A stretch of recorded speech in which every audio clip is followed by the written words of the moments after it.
Em 2012, a IndyCar tentava melhorar a segurança de seus carros. Após a perda de Dan Wheldon no ano anterior, a categoria procurava se reerguer entregando um carro totalmente novo para os pilotos. O Dallara W12 prometia ser, acima de tudo, mais seguro, e para isso empregava um kit aerodinâmico totalmente novo, além de regras que buscavam assegurar que a Indy não sofreria mais uma perda como aquela que tiveram.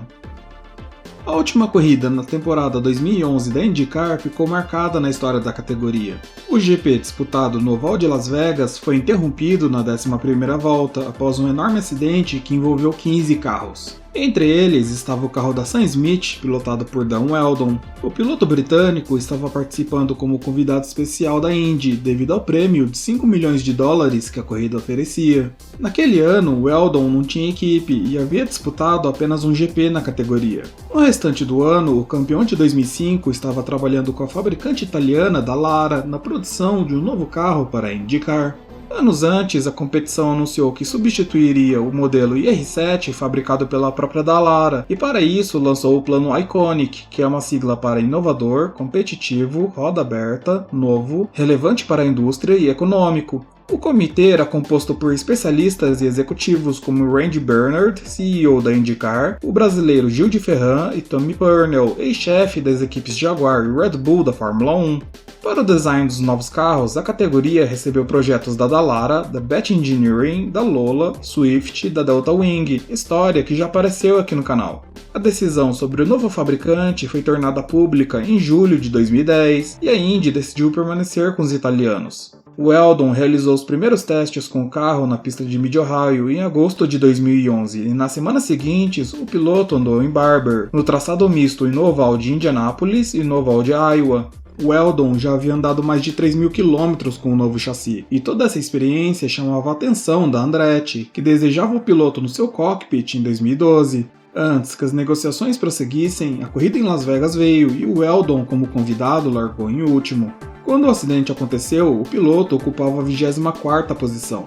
A perda de Wheldon chocou a Indy e os seus fãs. O aumento da segurança se tornou um pedido-chave e a categoria entrava literalmente em crise. O novo projeto da Dallara buscava responder justamente a esse problema e para isso algumas soluções ativas e passivas foram estabelecidas. Como forma de homenagem ao Wheldon, a construtora nomeou o chassi com as iniciais do piloto e o novo carro ficou conhecido como DW12. Feito todo em fibra de carbono, o novo modelo pesava apenas 626 kg sem o motor, e no total o carro pesaria algo em torno de 710. Dessa forma, o novo chassi pesava 84 kg a menos do que o IR07. Além da leveza, o que realmente chamava a atenção no modelo era o seu conjunto aerodinâmico, que era bem diferente do anterior. Como a Indy possui corridas tanto em circuitos ovais quanto em mistos, a Dallara precisou produzir 2 kits aerodinâmicos para as equipes, permitindo assim o ajuste para as altas velocidades dos speedways e o downforce para os mistos e traçados de rua.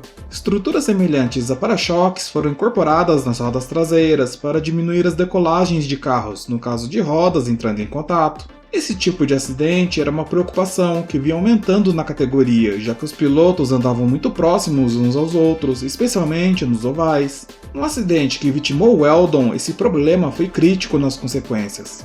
Os planos iniciais da IndyCar previam a compra do chassi Dallara pelas equipes, com os pacotes aerodinâmicos que incluíam não somente as asas, mas também as carenagens sendo oferecidas à parte por fabricantes independentes.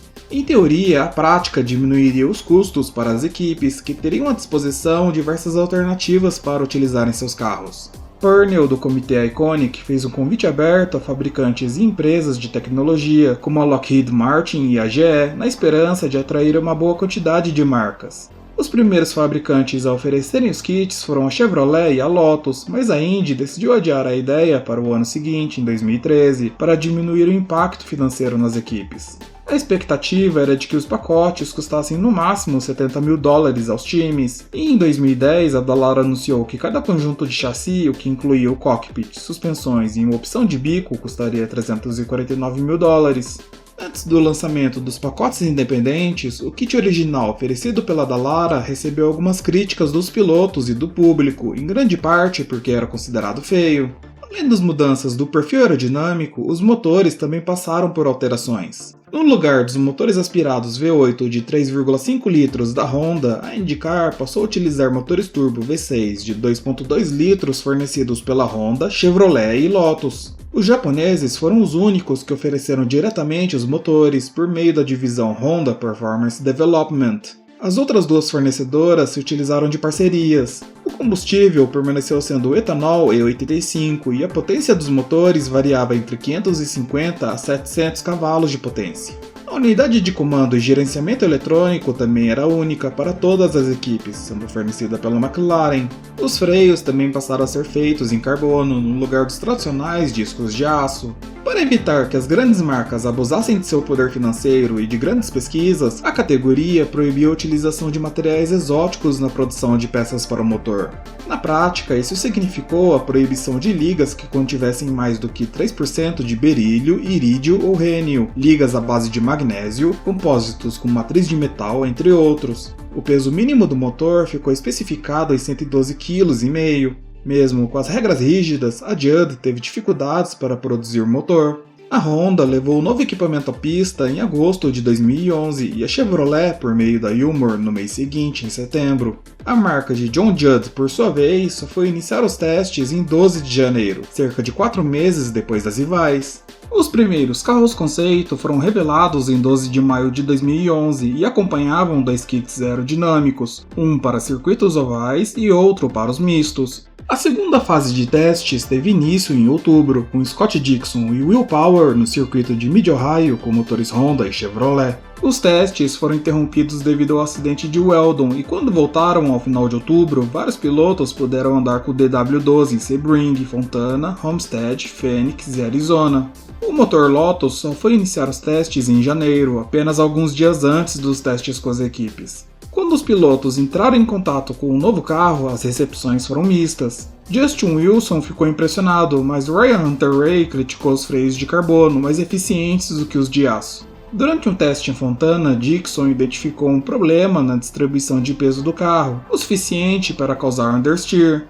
A estreia dos novos carros se deu no GP de São Petersburgo, no dia 25 de março de 2012. Will Power marcou a pole com 1 minuto, 1 segundo e 372 milésimos, quase 600 milésimos mais rápido do que o modelo anterior, em 2011. A vitória ficou com Hélio Castro Neves. Mesmo após o início da temporada, alguns testes em traçado oval permaneceram sendo realizados para assegurar a efetividade do modelo. A Lotus, que desde o começo enfrentou problemas para produzir os motores, forneceu equipamento para 4 equipes, sendo que 3 delas, a Dragon, a Dreyer e a Barracuda, desistiram dos motores antes das 500 milhas de Indianápolis. A equipe HVM foi a única que permaneceu utilizando os Lotus, mas os resultados foram pífios. Após um ano com péssimos resultados, a marca desistiu da IndyCar ao final de 2012, restando a Honda e a Chevrolet fornecer os motores para todo o grid. Os kits aerodinâmicos que haviam sido adiados para 2013 foram novamente adiados, dessa vez para 2014 e finalmente para 2015.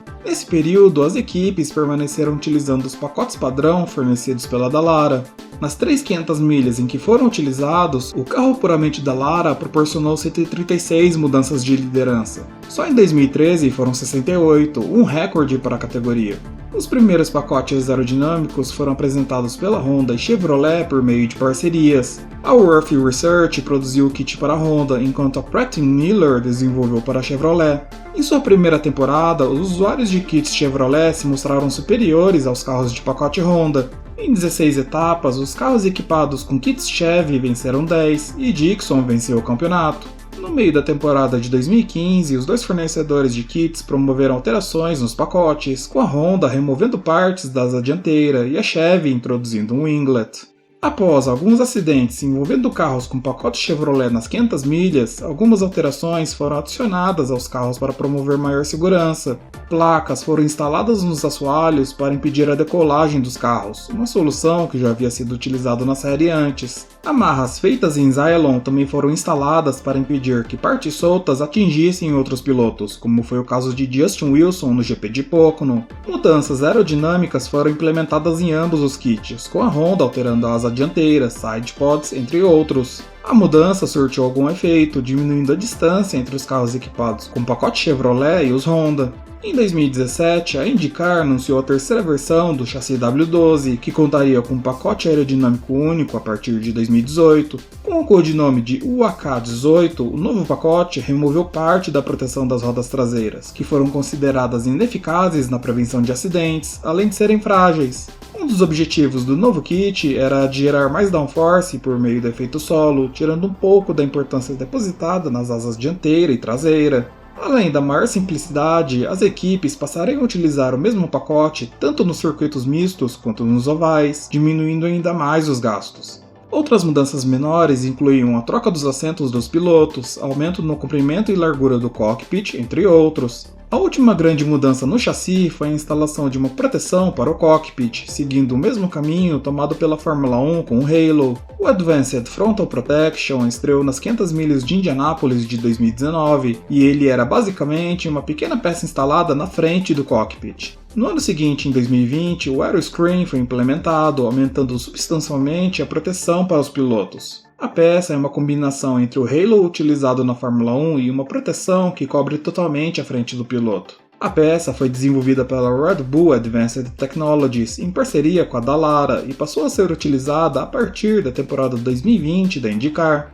Como a proteção impede a entrada de ar no cockpit, tubos e entrada de ar extras precisaram ser instaladas para refrigerar o piloto durante as provas. A instalação do Aeroscreen foi a última mudança real no chassi criado em 2012. A categoria tem mudanças programadas nos motores, que passarão a ser híbridos a partir de 2024. Em relação ao chassi, a Dallara pretende implementar mudanças a partir da temporada 2023, focando principalmente na proteção da parte traseira do carro. Chamado de atenuador, a nova peça deverá aumentar a segurança no caso de batidas de traseira, evitando incidentes como o de Joseph Newgarden, que passou mal após um acidente em 2022. O IR12, ainda chamado de DW12 pelos fãs e engenheiros, permanece sendo a herança deixada por Weldon em busca de segurança e, ao que tudo indica, permanecerá sendo.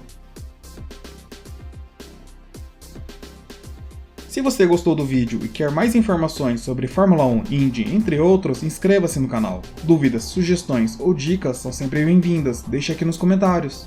Até a próxima!